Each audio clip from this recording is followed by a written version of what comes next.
What happens to your recyclables when they leave a recycling facility like the one in Keene, New Hampshire, where they've been sorted and separated? It might help if you think about your recycling facility as a factory. Your factory is producing raw materials that are then sold, like any other commodity, to companies who use this raw material to make new products. Let's use paper as an example. The recycling center has accumulated enough paper to sell it to a company. In this case, it is number 6 paper, which consists of a mixture of about half newspaper and half other kinds of paper like inserts, catalogs, and junk mail. About 40% of all recycled material is paper.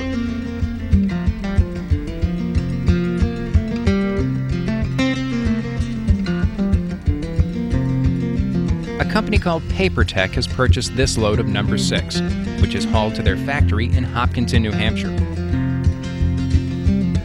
It is here that your paper will be remanufactured into another paper product. First, the mixed paper is offloaded from the truck.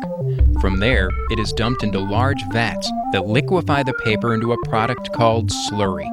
This slurry is then layered onto large fiber belts. The layer is compressed and dried to remove the water. As the process continues, other layers of slurry are added, compressed, and dried to build up the right thickness.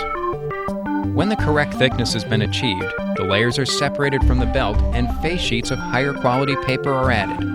After a final drying and compression, the edges are trimmed and the excess goes back into the vat. These large rolls of new paper are then sold to manufacturers who make products like matches, mailing tubes, or cardboard thread tubes for the garment industry. Your newspapers and junk mail have now been recycled. Materials like paper and mixed plastic can be recycled, but the result is of lesser quality than the original. Glass, like glass bottles, can be recycled to become glass of the same quality as the original. This glass has already been separated by color. A remanufacturer has purchased the glass and puts it through a process called beneficiation.